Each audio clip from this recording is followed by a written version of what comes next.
mixed messages.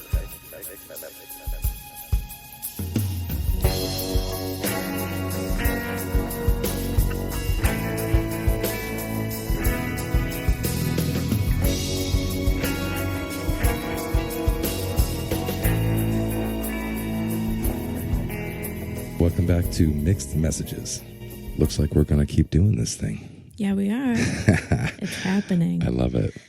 Alyssa and I here again on this day and this night to talk about another topic that we feel is going to really get under the skin. It's all I can think of. Alyssa, what do you think?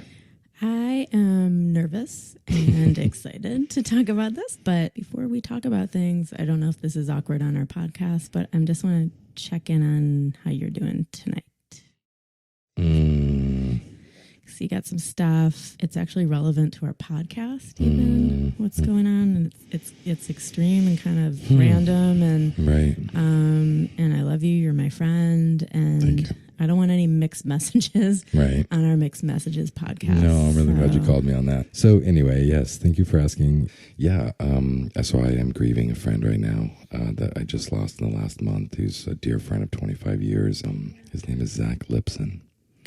He was a creative force to reckon with, and one of the best friends I think I could have. You're just giving the facts, but Yeah. this is your brother. You know, your heart is shattered. I am heartbroken right now, and I think it's really, thanks. I mean, it feels really spot on to bring it up, and you know, it's been traumatic to try to reconcile the idea that my friend was stabbed by a knife.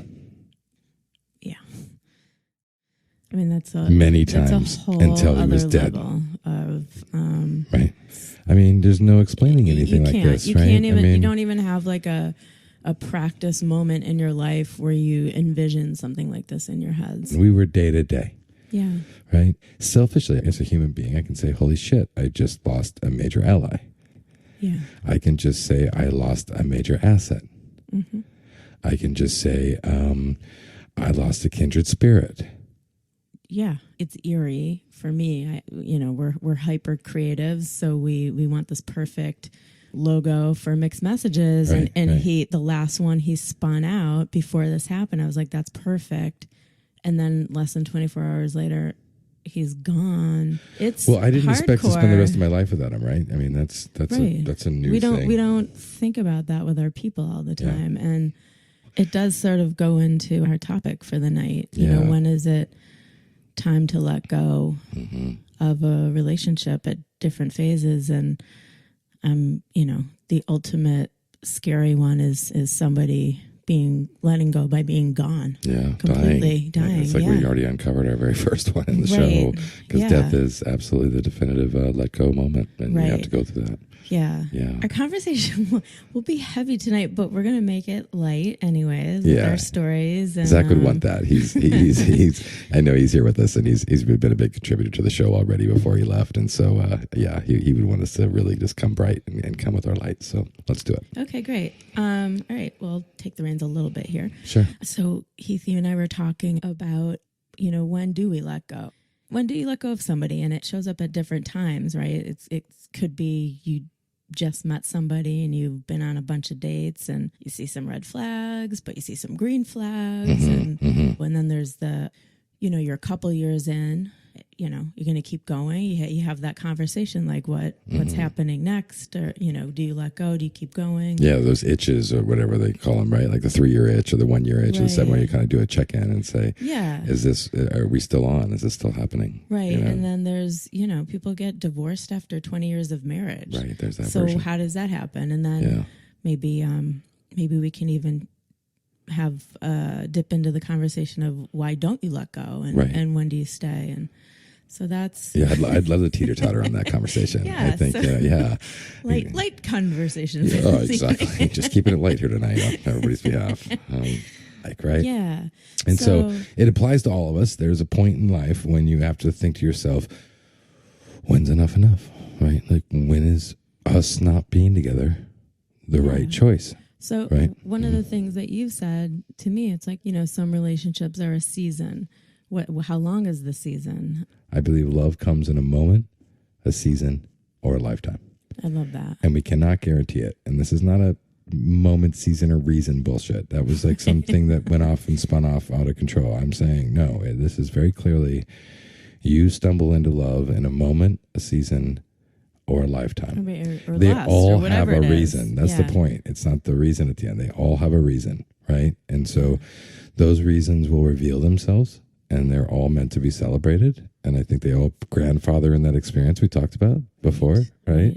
And so you can have a moment with somebody even, right? And it could last 48 hours. It could last 24 hours. It could last 17 on a train. Like, you want to do all the fancy black and white movies of love affairs in Paris, right? You get like 72 hours. I mean, who's not going to fantasize about, oh my God, I just met one of the greatest lovers of my life. Right. And just went off on a spin-off love affair for 72 hours from a plane to the Eiffel Tower. Like, we know what that might look like in all of our little fantasy world, right? Exactly. Then there's the season where, like, you're taking both each other's kids to the soccer field, and you're, throwing each other's kids up on your shoulder, and or whether you're single, you're doing other things that are, all seasonal, right? I'm just saying, I'm just putting the family side to the personal side of, you're jumping out of airplanes together and trusting each other more, or whatever. Seasons, moments, or lifetimes. Right. You and I talk about each other's different relationships. And what I love about talking to you about them is you never badmouth any of them. You always say, like, okay, this is how it played out, and this is what it meant, and this is what I learned. This is how you appropriate your relationships. And I think that's a very mature, leveled up way. And I think that's one of the levels we connect on.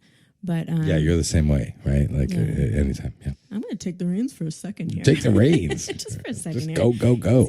He's a little tender tonight. I'm going to mama him for a second here. There you go. Can you tell me about one of your relationships, like a synopsis that was, whether it was a season or a year, and maybe sort of comb out why it was time to let it go, where there was an end. That's why we're here. It's like slime. It's not slime, because it's like actually really kind of a beautiful, graceful, supposed smart decision, but it feels slimy to have to be the one. Do you mind? No, I don't mind. Okay. I don't mind. I'll do that. Yeah, I love these conversations. That's awesome. I do too. So I got to fall in love with a woman named Gina Kim, an artist and a producer and an amazing woman that I met in New York City. We had about a 3-year, run, I would say, from dating to getting engaged to breaking up. Okay. I think a lot of us have those. So was there like reasons? And it's fascinating. It's like, we definitely, it was 2008 when we were kind of in the peak of her moving down to Florida from New York City. She's a New York girl, so she's coming from the city to like some suburb in Florida, and that's just enough in its own right. Right. Oh my gosh. She's now deciding to marry a man who has 2 young children, right? Who are like these young boys. And with that, Judy, she was with us at that time as well. And so, Judy's it's his fairy godmother. Yeah, exactly. I call her the Trinidadian Mary Poppins. I'm not sure she likes the reference, but I can't say it any other way. She came in and rescued me as a single dad and us as the boys, and really loved us through the years. So anyway, so Gina came and she inherited me, 2 young kids, a 4-year-old and a 6-year-old, and Judy, and then Judy's daughter was with us at the time too. Wow. So you had a whole crew. We had a whole crew, right? She's coming down. You had no baggage. Trying to be the queen of the domain, and everybody's trying to do that power exchange and that balance, and then the crash happened, and I got laid off from a career job, and there was so many circumstances that showed up for us, but that's not really why it broke up. But so she did actually move down to Florida. So she moved down to Florida, and we got her the ring, and she accepted, and her mom came down and helped her move in. That. And, I actually got engaged. Yeah, okay, right. Okay. And at that point, I was young enough that I was really considering having more children. And she was a good cook. That was a big win. You know what I mean? I'm like, okay, I can live with this, right? You know what I mean? Nice. And so it was funny though. The way it ended was I was kind of the last to know. I think, right? Which is always. I'm so interested in that. Okay. I mean, maybe we can get matching hats that say "last to know." I like that one. Yeah, we could add that one. Not through anything necessarily scandalous, but she had made up her mind before we had kind of agreed that this was going to happen. And so I had just kind of got back on my feet professionally. she'd really been carrying some weight that I had never expected her to have to carry for me, right? Like, I mean, I was at that time, really, to be honest, on, $20 a week allowance and jumping turnstiles to get to the office in New York City to try to recreate myself. So it was very edgy. The entire economic crash, just, I was there, right at the ground zero of that. And so had a great fortune of getting back on my feet. I'm in Chicago. I'm starting the new job, building out one of the biggest cruise ship in the world, and I'm in Chicago with all these technicians and technologists, and we're about ready to do something fantastic, and I'm feeling good about myself, and there's going to be money in the bank here pretty soon, and I'm heading down the airport, and I call up, and I'm like, hey, baby, I'm coming home. And she's like, well, you always do have a place here if you need it. Wait, what? No, when you say gutted, I definitely felt gutted in the airport. And I wasn't. You're like, excuse me? I honestly wasn't as graceful as I would have liked to be. I literally did a, are you fucking kidding me, in the middle of the airport? Like, is this what, are you saying that, right? Although I remember it now as like really kind of one of the most honest, pure breakups Did you I've have ever been any warning signs? Of course, I mean, the whole shit show. I mean, we were great. We were comfortable together. We were happy together. We were a good team. But nonetheless, it's culture definitely played into it. I think she was Korean, and is Korean, and came from a culture whereby if the dad's out of work for any more than 4 months, 5 months, he's like going and working at 7-Eleven. Yeah. You know what I mean? Like just to bring home any paycheck. Right. And I came from, if I hit rock bottom, I got to come all the way back up again. It may not look pretty, but, I can't go there or I won't get back here. Right. So you just had very different styles of dealing with life, it sounds like. Yeah, life was thrown at us. I mean, right? Life happens. Life happens. And so she moved back to New York and I stayed in Florida. So it was our conversation, or it was literally... So we did. It was really, actually, again, like I think it was such a clean cut because like once I got through the whole WTF, moment of it, and all my story and anger about hearing it that way, and how I felt like we were more than that, for me to hear it in the airport on the way back and some casual, I'm dropping you the bomb. But, I kind of got that was really the only way we could do it because we were very tender with each other. And I think that's what really made us special is that she's tender and I'm tender, even though we're bold. And I think what we discovered was, there was a cultural difference that we were experiencing. There was also the fact that she thought she wanted to get married and have babies. And when she got with me and knew that was a possibility, she thought, wait, maybe I don't want that. Right? And so that was a great breakthrough for her because, she... because she got to experience what it was like to actually know what it is like to have children, but also to know that she had a man who was like, okay, I'm all in. Let's go. Let's have some babies. Right. And so then all of a sudden, called her bluff. I guess so. I mean, I don't think she knew it was her bluff, right? In all fairness. So it sounds like lifestyle pacing, or what is that? It's I don't something. know, right? I don't know. We'll play with that a little bit. Yeah. It'll come to us. Yeah. I mean, it's heritage. I think heritage is a really good strong word for that, right? That's a good one. Heritage is where you come from. I'm a Midwestern boy by nature, born in Missouri, raised in Idaho. I've got a kind of mountain man, Midwestern man mix, right? Yeah. Blend that with a metropolitan, Americanized Korean woman from a first generation above her, kind of thing, right? That whole, we didn't know what that would look like. And luckily they accepted me. So we had that moment where it was like, I'm sitting at their house in New Jersey and we're having dinner and it's like, I'm going to be the new husband and Gina's picked and everybody's happy. And, it's time to get busy and start making grandbabies and things like that. Right. Yeah. Which was very brave of me at the time, I think, too, because I don't even know what I was thinking.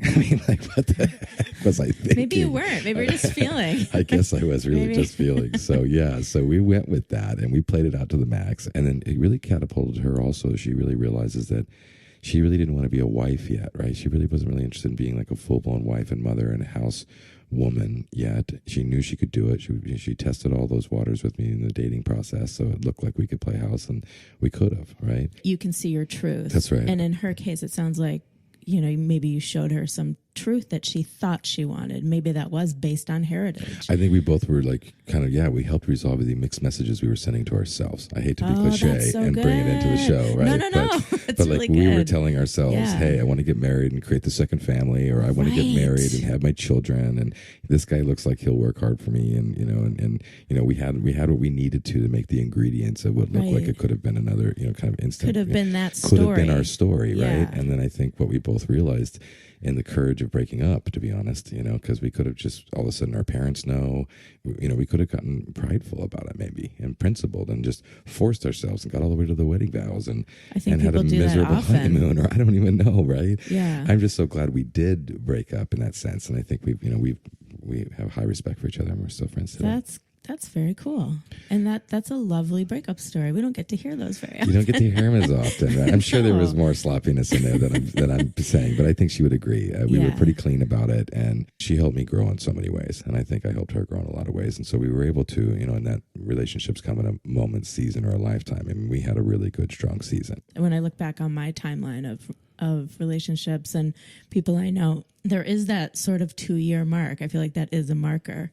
Where it's like, I think we're at like 2 years, 8 months now because the 2-year marker came up, right? Yeah, exactly. Yeah. I mean, which brings up this topic, right? I mean, it brings up like being able to sit down and go, is this where we're supposed to be? Are we doing what we need to do for each other to make this work, right? And I think in her case, it was very clear that we were lying to ourselves about what we thought we wanted. We were going for a very conventional world where we thought this is what was expected of us, and we bought it hook, line, and sinker. But we wanted to be kind of the John and Yoko, version of it of our own. Yeah. So I think then when we are brave enough or aware enough to let go of a relationship when its time really is up, that there's gifts in that, because we often think of relationships in this really dark, sad way, and there, we can easily talk about the grieving of it, but you're talking about a celebration that came out of being aware, both of you being aware and being very mindful about it, and that it propelled you into your next phase in life that you actually needed to let go of her to get to. I couldn't agree with you more. I totally agree. There was some. So that's kind of cool. That's like a magical piece. Hey, that just kind of flopped out on the table. That's really, that's really good. Yeah, thanks. Yeah. I hope we all can get better at that, right? I mean, I think that's That'd be great. It doesn't have to be shameful. It can't always be painful. Grief. I mean, we started the show with my grief with loss of my friend, but we all know, love and loss, right?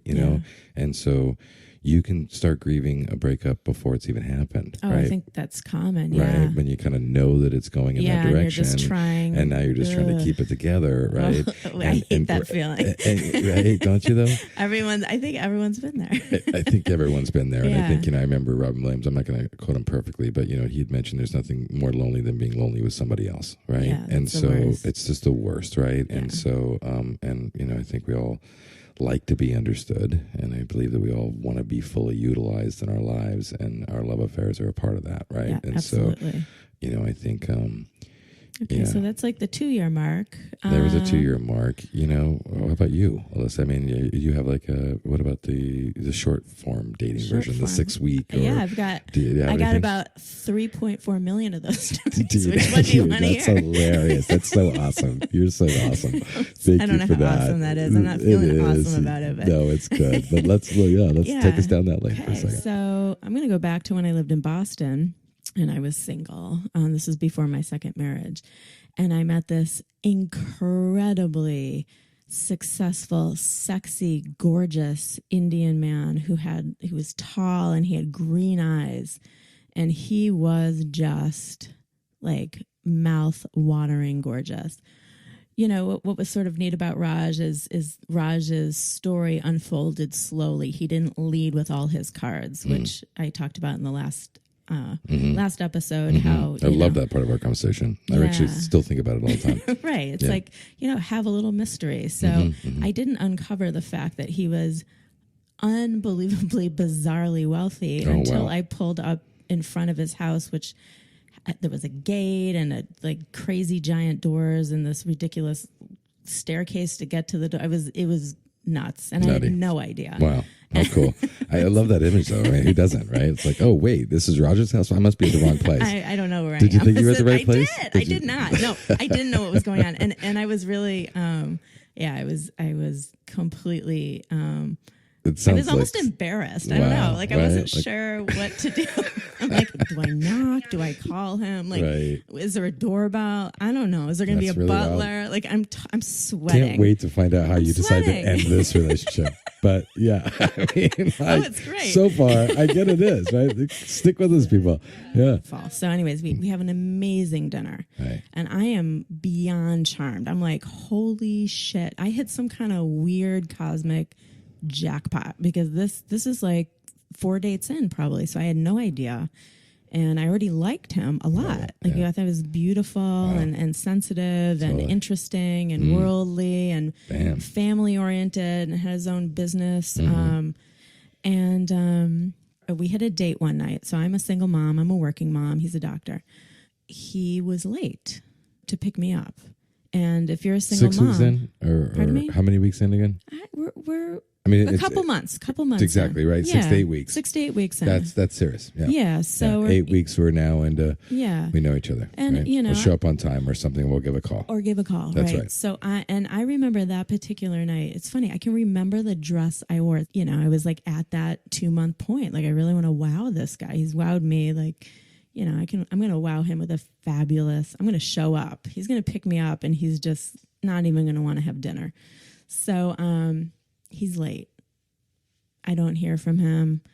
And of all the nights. And my hair is gorgeous. He was over an hour late.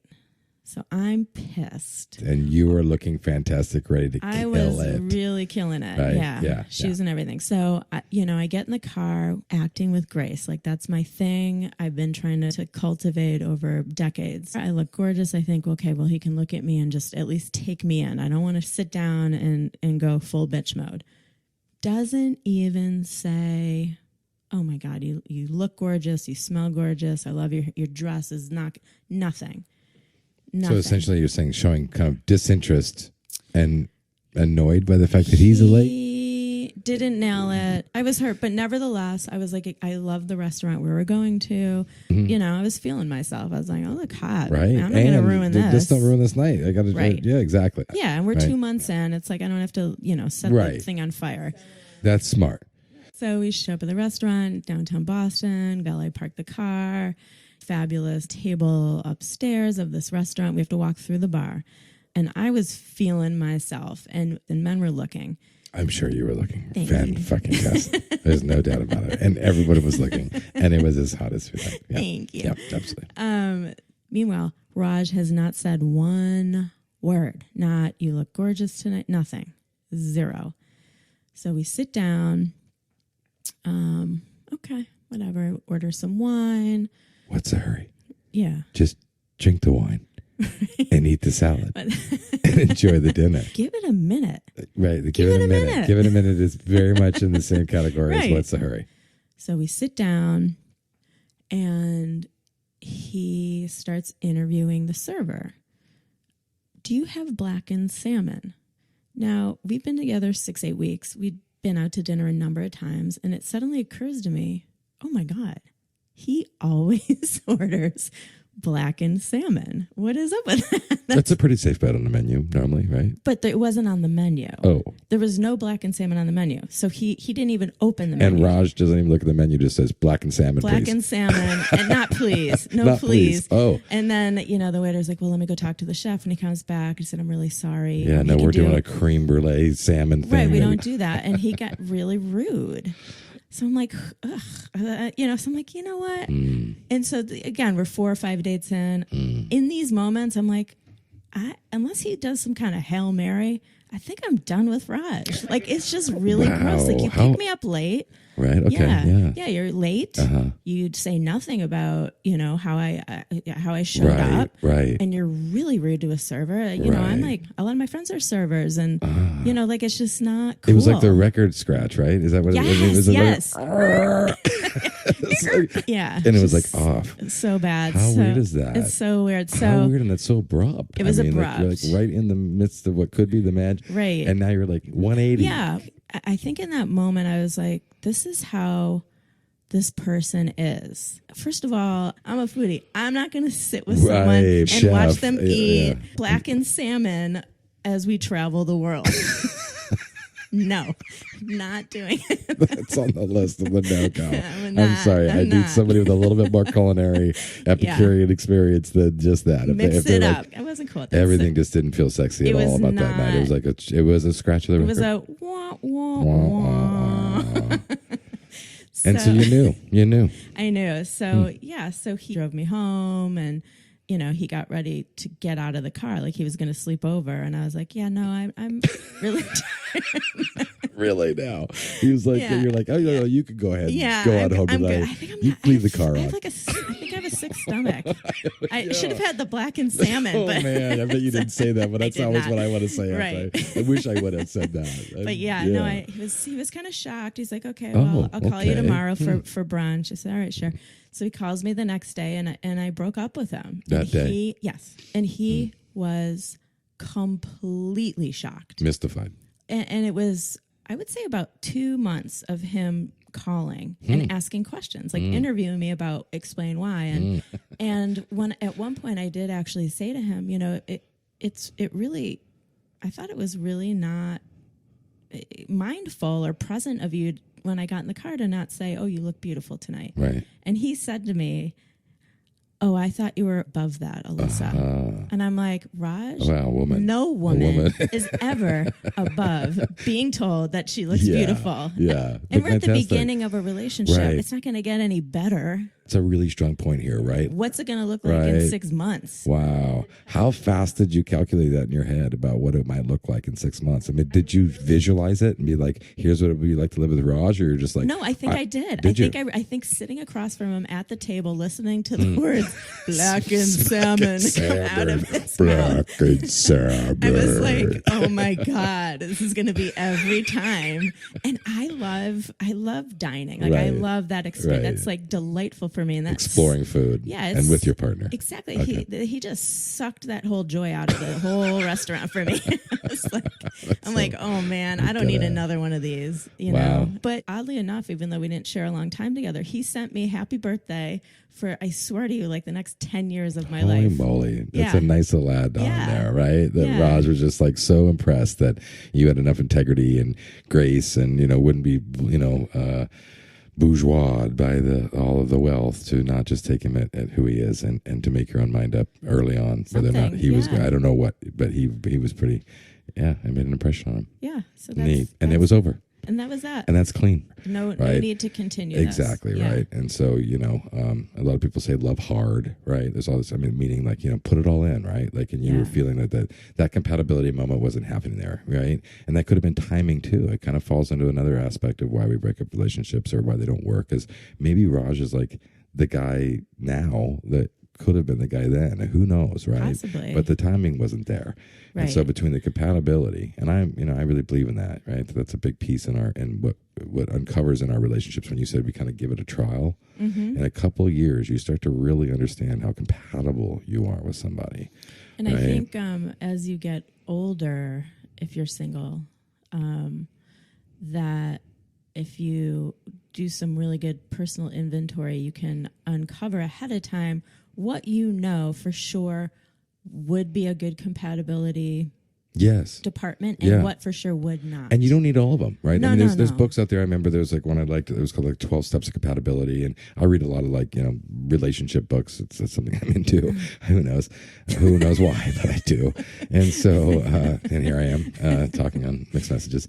So, one of them was, like a need for companionship is like a big thing for people, right? And, companionship is companionship, right? And it's actually tips us off on a little bit of why people stick together. So I think we'll come back around here hopefully when we start to really explore the conversation of what also keeps people together, as I think companionship is a big one. So, but then there's also like, me, I had to be big on aesthetic, right? Like I like aesthetic. And so, that could throw me off in a compatible situation with a relationship, right? If I've got a relationship that is like picking all the wrong restaurants with all the wrong lighting for me and trying to love me. I mean, if I can't see past the sensitivity and the goofiness and the dorkiness of it, and I have so much other things compatible with her, then, and that's like something I'm really holding high on my need, right? Then all of a sudden I'm like, this is never going to work, right? Like, here's a little funny story. That you just said I have a one date story. I'm so excited. I'll throw it out there right now. I just like a one date story. I'd never even thought about this, right? But so, there's just like, I was in New York City and it was an online dating thing. Profile was awesome, right?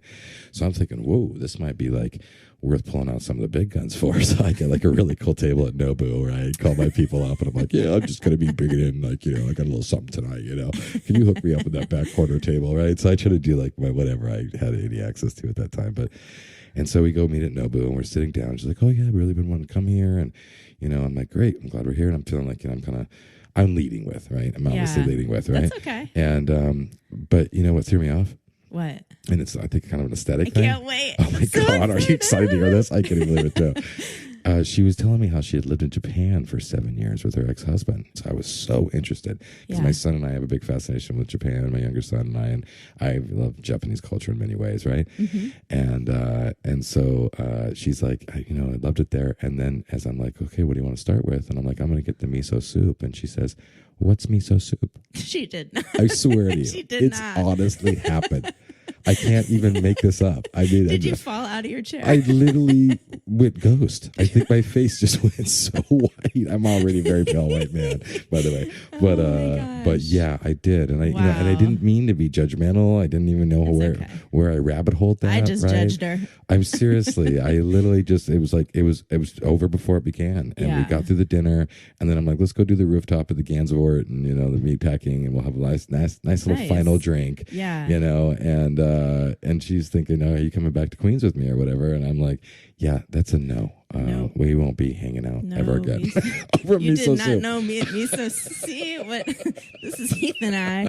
We should just do a podcast on what foods ruined relationships for us. So far, your we have salmon and my miso soup. Right. It's like an urban dictionary. That's of amazing. Poor dating I love stories. that. Yeah. So that was a one date. But that's an aesthetic thing. It's an aesthetic thing, right? And it was like a Yeah. depth thing and a range thing. Right. Like I believe, like I kind of measure the world in these buckets of understanding ourselves and understanding others. And of course, we don't have the answer. There's no true right or wrong. But I can look at and I can spend some time with somebody and I can kind of understand what their EQ might be. Right. Right. I can understand that they might be high off the roof of IQ, but very low EQ. Right. Mm-hmm. I could understand somebody who has unbelievable range. They've traveled all over the world. They've got incredible experiences that they've lived, and even wealth. I've had an opportunity to date with, and yet they had, in my opinion, not enough depth for me. Yeah. Right, and so we couldn't dig deep in the ways that I needed to at that time. Right now, looking back, maybe I would have stayed with some of those wealthy women. Right. Just I could forfeit that depth. I'll go find that somewhere else. Right. I mean, come on. But no, so I think capacity it falls into that same category, right? Like there's just such a deep level of relationship capacity, and those have moments, seasons, or lifetimes because we change and we grow. Yeah. And if you can stay compatible with your partner and keep that love, blooming, by making the kind of deposits that those relationships I think require, and growing with each other and accepting each other, and then there's no reason to break up. But I don't think that you and I are saying by any means that people should leave if these things come up. I think I'm coming from a place of trying to understand myself through these conversations, and why do I end things? Maybe it is funny and ridiculous, and I'm sure a lot of it has to do with why I'm single again.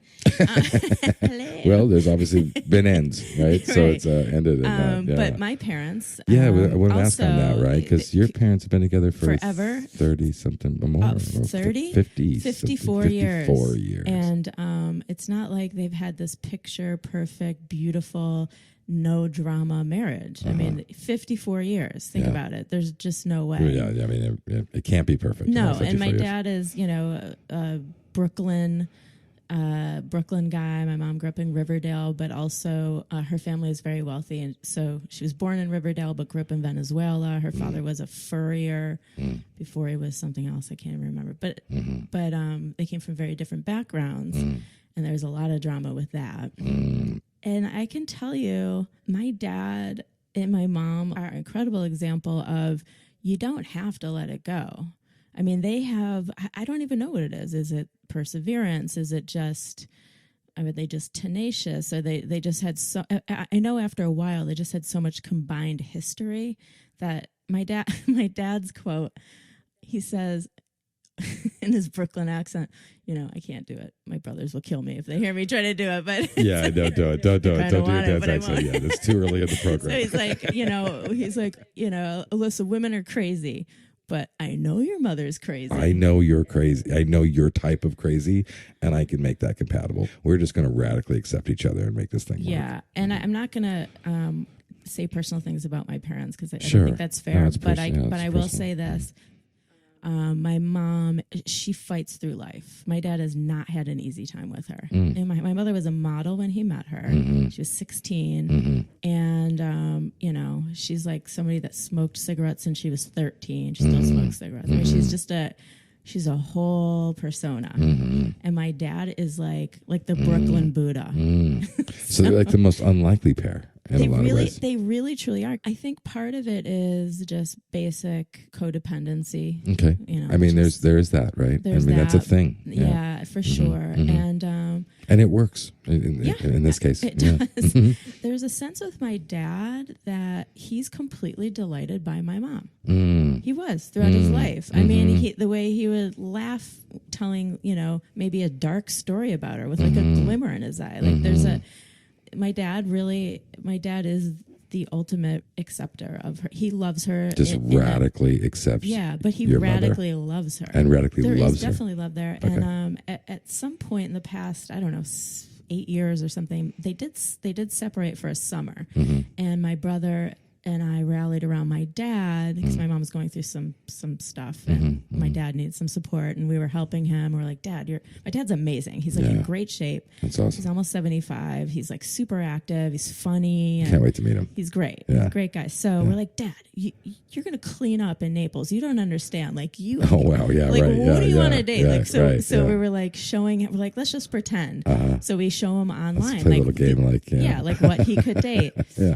And you know, so we're trying to get him enthusiastic about it. And you know, at one point, him and I went out for dinner one night, and he said, you know, I looked, Alyssa, and you know, to be honest, all these women just like look like old broads to me. Like he still sees my mom, right? He like that's still the same thinks woman. She is a model. One of the persons at least has to feel like they got lucky, and ideally both. You know, somebody got lucky. That it's that, you know? Like something like ooh, like oh my gosh, like really? you can hardly eat or exactly. sleep. You can't put your thumb on it. There's no way to describe it really, but it's like it's you know, that spark. And if you feel like you got lucky, it goes a long way for the existence of relationship. I love that. Yeah, you like that? I do too. I had totally forgotten about that. That's I know, right? Right? Somebody make me feel lucky. Where are you? I love that.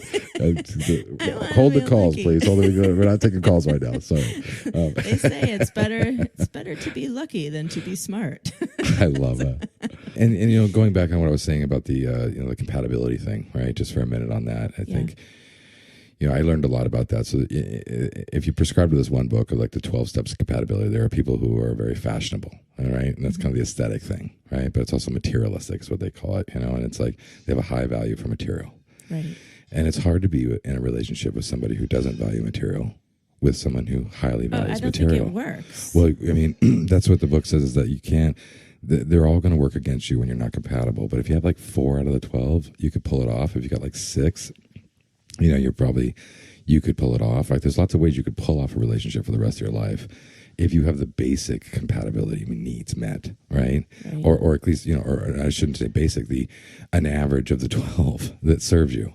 So for some couples who are definitely like, no, I need the guy to want to have the Tesla. Right. I mean, that's what I'm.